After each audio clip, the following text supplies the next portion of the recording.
Hola Nica, qué buena noticia tu incorporación al servicio de docencia como pedagoga. La educación en salud es un tema que siempre nos genera interrogantes. Preparé 5 preguntas que creo que todo lector va a estar muy interesado en conocer. ¿Te parece? Dale, comencemos. Bueno, ¿cómo se puede enseñar en un hospital? Bueno, en principio es una pregunta como súper amplia, o sea, si nos ponemos a pensar en cómo se puede enseñar, existen múltiples formas que dependen realmente del posicionamiento que tenga cada docente. Si nos ponemos a pensar particularmente en un hospital o en una institución hospitalaria, existen algunas maneras o formas que en general son las más cotidianas o las que más se utilizan. Por ejemplo, en el nuestro, si nos ponemos a pensar en las residencias, se entiende la enseñanza como una guía, un asesoramiento, un acompañamiento de ese sujeto activo en su aprendizaje, tanto en la parte asistencial como en esa parte académica que también tiene las residencias.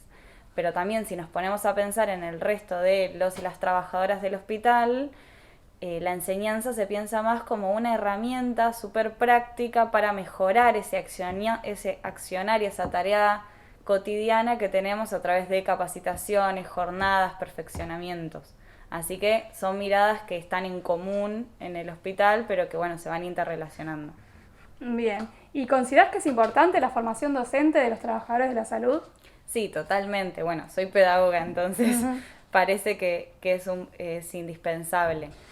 Pero particularmente me parece súper interesante porque existen muchos profesionales que cumplen ese rol y esa tarea docente en situaciones concretas y que en la currícula, en la formación que tenemos de base, muchas veces no aparece ese rol docente ni como perspectiva ni como contenido.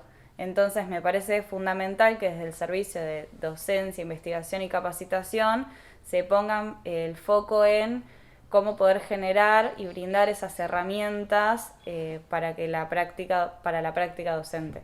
¿Y consideras que cambió el enfoque de la enseñanza a lo largo del tiempo? Sí, totalmente. Volviendo a lo mismo, bueno, partiendo de que la enseñanza se modifica y depende en particular de la perspectiva pedagógica que tenga cada docente, históricamente la enseñanza se ha ido modificando y actualmente se puede organizar o clasificar las prácticas de enseñanza en 5 grandes teorías o como paquetes, que son la pedagogía tradicional, el movimiento de escuela nueva, la pedagogía tecnicista, la pedagogía crítica y las pedagogías postcríticas. Estas primeras 3 que te menciono, la pedagogía tradicional, la escuela nueva y el tecnicismo, tienen como objetivo central modificar la educación para que ésta pueda dar respuesta a las necesidades de la sociedad en ese contexto. En cambio, las pedagogías críticas y las pedagogías postcríticas sostienen que la educación es una herramienta de transformación social y que por ahí es donde uno tiene que pensar estos cambios sociales que la sociedad tanto necesita. Particularmente no existe, o sea, ninguna de estas prácticas o ninguno de estos pilares de estas teorías son positivos o negativos en sí mismos, sino que dependen de cómo sean utilizados. En el hospital, concretamente, nos encontramos, y no se diferencia mucho a cualquier otra institución donde se contemple la educación, en términos de que está permeada y se encuentran conviviendo múltiples de estas teorías y estas cuestiones interrelacionadas o diferenciándose. ¿Qué herramientas de relevancia pueden ser útiles en la educación en salud? ¿Podés comentarnos?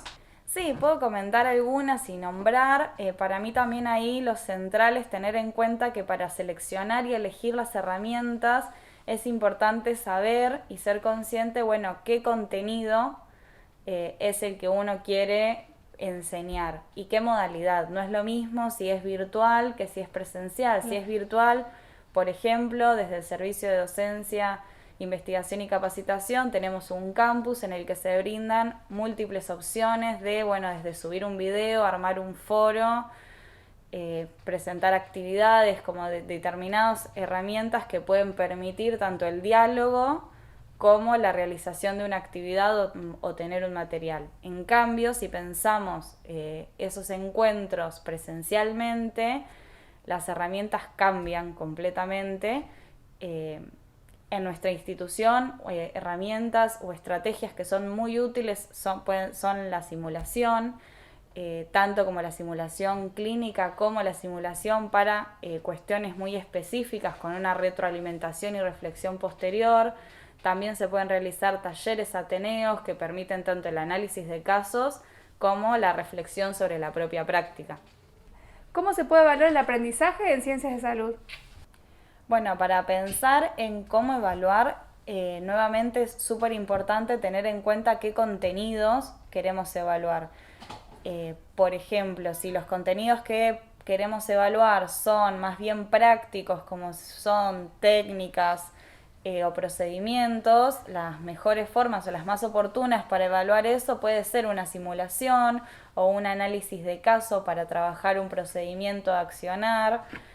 En cambio, si los contenidos a evaluar son más bien teóricos, podemos evaluarlo a través de un multiple choice o de una rúbrica.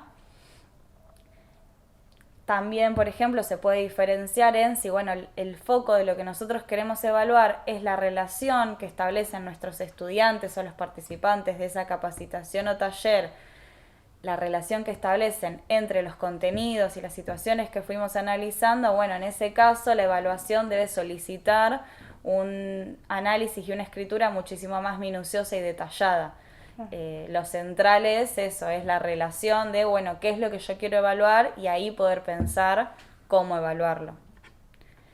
De todas formas, para la mayoría de estas preguntas y todas las otras que puedan llegar a surgir, desde el servicio de docencia, también lo que pensamos fue armar, y lo armamos y lo dejamos disponible en nuestro sitio web, es una guía de procedimiento de, si alguien en nuestro hospital quiere armar una capacitación, pueda tener disponibles todas estas sugerencias y preguntas como guía para ponerse a pensar lo que conlleva llevar adelante un encuentro educativo y también, el formulario de cómo solicitar los diferentes avales.